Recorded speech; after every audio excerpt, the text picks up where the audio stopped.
Hey, what's going on, guys? Kalamazi here, and depending when you're watching this video, patch 11.1 is either going live today or already is live today. And with it, I want to talk about four or five, depending how many I can think of here, in this video, things you should be doing day one and week one of patch 11.1 to optimize your character for week two and later on in the patch. When it comes to like M0s and things, if this patch is already live, you already know this probably, but if you're here early, I'll answer it for you. From what I've heard, back up here, there is very little clarification on anything that's happening later on today in patch 11.1 for currency resets, delves opening, if like world events are going to give new track gear, old track gear, what's happening, we don't know. I haven't really heard much, so I'm going off of what I've seen floating around, what I can see here on PTR. Now, I can tell you that M0s are not going to be open this week. If they are, you can call me a liar in the comments, but I'm pretty sure they're not going to be. M0s are not going to be open. The eye level is 636 at Champion 1 out of 8, and that is basically the new S2 eye level track whenever they go live. If they went live like this, you could do full M0s and basically walk into the raid with the gearing sitting, if I can zoom in here, maybe I can't, I don't know, somewhere around Champion 8 out of 8 being 658. Now, obviously, I mean, you need Crest and things. The point being able to obtain this here early on and walk into the raid, it's not going to happen. So M0s are not going to be live. At the same time, a big question is, are delves going to be open? Now, we aren't totally sure about these, but if you look at how delves were in Season 1 and the start of Warcraft, delves 1 to 4 are projected to be open. Now, like the new ones. Now, there will likely also be bountiful delves like this one here that are open as well, but they are likely limited to level 1 to 4. Now, you can do them if you want and things, but like there's not really a reason to unless you have like no gear on your characters. You can do them if you want, but the big thing here, you do not want to spend any keys in these delves if they are bountiful. Bountiful delves are giving, if I can find the eye level chart here, they are giving at level 4, which I believe is what it's going to be locked to this week. Put it right here on my camera. 619 with a bountiful delve key, whatever it's called, at the end being used, which is incredibly low. You don't want to use keys this week. You can run the delves if you want. The vault will be 636, I guess, which is probably going to be the case the week after this coming week. But either way, delves 1 to 4 should be open. If you want to run them for whatever reason, have fun, go for it, feel free. I don't know if you need to unlock them like in order like we had to do last season. You might have to. If that's the case, I probably would run it just to have 5, 6, 7, and 8 open, you know, or I guess available at 5 when the week drops, but that is that. So TLDR, no M0s from what we understand, and delves 1 to 4 should be open, but we're not totally sure. Now, moving on from there, the next thing that you can do, this is probably the biggest thing you can optimize for next week, as long as these all reset. We are expecting a currency reset. That is going to be Crest, Valorstones, I believe, Resonance Crystals probably, and restored Coffer keys. These are Season 1 keys.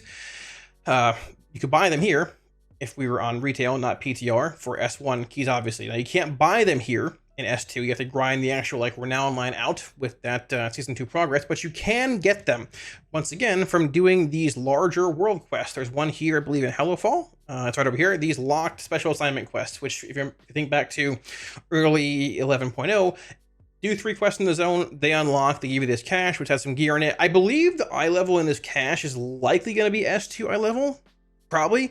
You could pull some decent gear from these last patch, basically, early on before the season actually opened up. That might change, not really sure. But either way, these should have a restored Coffer key in them. The first 4 weekly caches you earn each week contain a restored Coffer key. So you can go into next week, March 4th, when the raid opens, when M+ opens, when full delves open up, with 3 to likely 4 bountiful delve keys, depending when these roll over. I believe they're on a 4-day cycle, give or take here. There's one in Hellowfall, and there's one somewhere else here, maybe an Undermine, I don't know, not really sure. We'll probably lock behind a quest out here in Undermine. But either way, that's probably the biggest overall highest priority for you guys to do. Make sure you get those done. Depending when you log on, one might even be expiring, depending when the patch goes live. So keep an eye on those. That's probably the biggest thing I would do. Log in, see where they are, and do them if they're going to expire. And just to show here that while it's worth saving your bountiful delve keys, 5s and 6s give 626, 7, 8 and above give 639. 639 is going to be right here, which you're looking at 2 out of 8 champion, not bad for overall eye level, but at the same time, if you get a Delver's Bounty map, which is a higher chance to drop this season comparative to the last, they give 649, which is going to be hero 1 out of 6. So, I mean, saving keys to get this 649 gear, important. Obviously, the vault will drop 649 out of here, which is going to be base hero 1 out of 6, which is nice. If there's some trinkets in there you want, there are some good ones this season. It's definitely going to be worth saving keys for this gear here. And, you know, just whenever the delves open up fully, you can run 8s and above. They also give more gilded crests, I believe. They give gilded crests, I believe, at 11 and a higher amount of heroic crest, whatever they're called, between 8, 9, and 10, I believe. The next thing that I want to hit on is actually unlocking Undermine, which is actually much simpler than it may seem. So in previous expansion and things, you've had to go through this long drawn out quest line. When it comes to Undermine, all you have to do is basically head into the Foundation Hall right over here. There will be a goblin, I think his name is Resnick. Nary put an awesome article on Wowhead about it, which I'll link below. Should be standing here. Basically, you talk to him.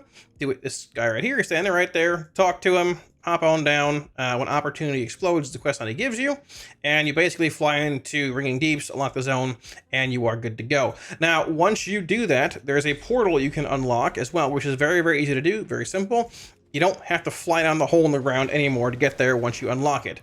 I can show you where it's at in Dorangal over here, just over the hill. The portal to get back to Undermine once unlocked is right here. Walk up to it, bam. You're going to be Undermine. Now, when you get to Undermine for the first time, you have to do a brief quest to unlock this. It takes 10 seconds, literally, and the character, I believe, is literally standing actually right here. Yeah, the teleporter is right there on the map. All you do is walk over here, Undermine teleport, do the quest test run. I believe you just accept the quest and stand on it, and it ports you to Dorangal. And you have this infinite portal from here to Dorangal. Super easy, super simple, no 10-minute flight path, and you're good to go.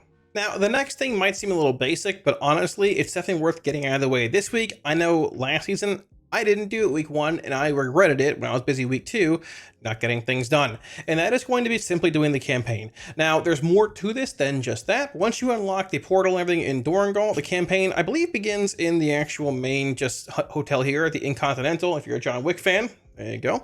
The campaign begins here, and you'll begin getting Renown with the zones, factions, or whatever you call them, helpers, friendly people. I don't know what you call them anymore at this point, but you know that. Now, it's a little bit different comparatively to what you've seen before. There is basically 4 different cartels. There we go. Cartels you can choose from, and you will earn Renown with the overall, like, how do you word it? I guess like the main faction and the sub faction. So if you choose one, and let's say, for example, this one gives you 100 Renown with Bilgewater Cartel, you'll get it both with the Bilgewater Cartel and the main Renown faction. Right now, you won't get it for Steamweedle, Blackwater, or Venture Co., but you can build upon, you can choose one per week, which is Warbound wide, and then you get rep for the main one and also like the side ones here. Basically, TLDR, you'll finish the main one off before you finish all the side ones off here, but there are some decent rewards in the actual Renown track. Now, I'm not sure how high you can get week 1, but there is a typical item level rewards with 628 veteran gear right here at Renown 7, 623, sorry. At 14, you get 606 champion gear, which can go pretty high depending on what you're doing, and a handful of things here. The contract for the Cartels of Undermine is sitting at Renown 5, so if you're looking to hardcore Renown grind, you can indeed grab this. The Vantage Rune for the raids here as well. A couple other random things.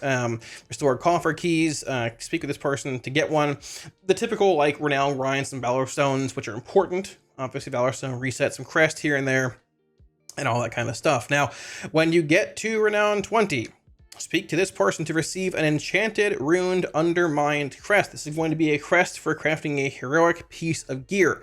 Now, on top of that, and this is why I'm getting at this, at chapter whatever, campaign level 5, you get this. It's the quest to kill Gallywix. And if your guild's not doing this week 1 or whatever, hey, that is relevant, or week 1 of the raid, week 2 of the patch.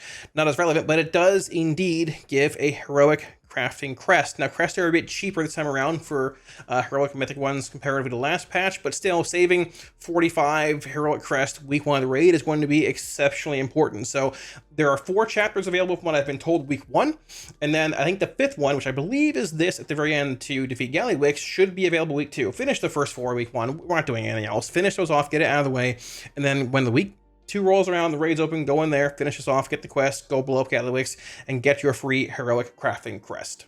Now, the last thing I want to hit on here is grinding Valorstones. To a similar extent, grinding Renown with certain events around the zone. I know Valorstones, nobody likes them. I know, I understand. I don't make the game. I'm just telling you how to grind them because you're going to need them. I can't change it. Don't get mad at me. So there are a handful of ways. Once again, Nary wrote this awesome guide that highlights all this on Wowhead. I'll link it down below if you want. So there are a handful of ways to do this. Now, there's obviously the world boss is up. He shouldn't be open until the raid opens, so there's that. But the more important things or interesting things are rare mobs. There are 21 rares to kill around the zone. Most rares are on the same.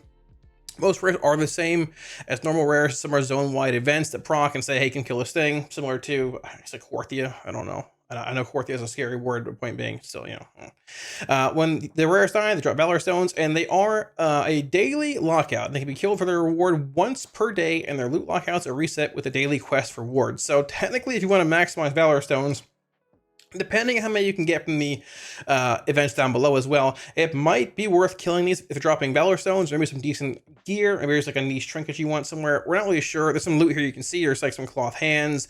The eye level is a little low. I'm not sure if the eye level is accurate based on what's going to happen when it goes live. They are warbound, some missing loot here and there, but once again, link to this article down below if you want. There's, I guess, a mount, which is pretty cool, all that stuff too. There are treasures as well. Now, I don't believe there are any Valorstones in these like little rewards here. There might be some you loot just from the items themselves. There are 16. There are waypoints right here if you want them. Now, this is where the bigger Valorstone farm may exist. The Chet tasks. Chet is like a machine top of the hotel, basically, which is, well, right here on the map. I think he's probably inside here somewhere. I don't know. I'm even going to try to find him right now. But whenever you interact with the Chet machine, whatever it is, once per day, I think it's once per week, actually. Let me see here. It is a weekly lockout. Yes, it'll give you some tasks to do, which there are various events around the zone, like, for example, side with the cartel, whatever this means, reclaim scrap, side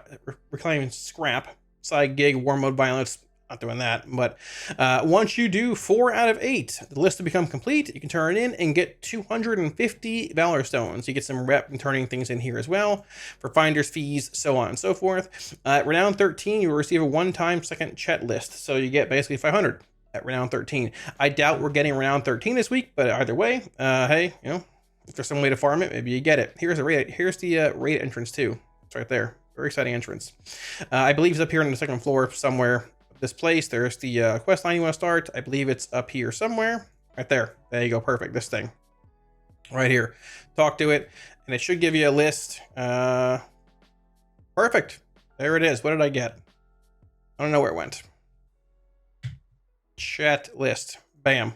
There it is. Cool. Do that. Finish 4. Get some Valorstones. Now, on top of that, you also have scrap digging. Scrap digging is a new activity unlocked at Undermines, starting with round 3 with the Cartel of Undermine. Round 3 should be pretty easy to get with the quest line, having 4 chapters, so on and so forth. You basically, there's little trash cans on the map. Once the job starts, you have 2 minutes to dig through as much trash as possible. I'm used to that, live in Florida. Digging trash will give you a new currency, empty Contra Cola can. As you dig, you'll face enemies that will distract you and require killing, all this stuff here. There's a limit of 500 digs that can be done on each scrap job for a maximum rewards, whatever.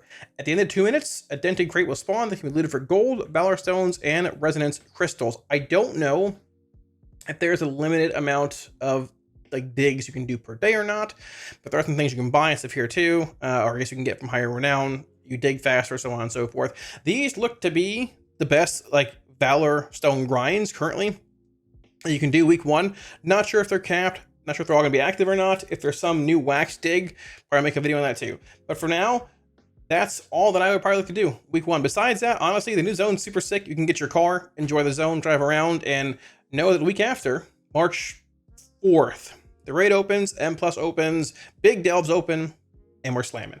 Thanks for watching, guys. If you enjoyed the video, hit the sub button below. Helps out a ton, all that, and I'll see y'all again soon. Peace.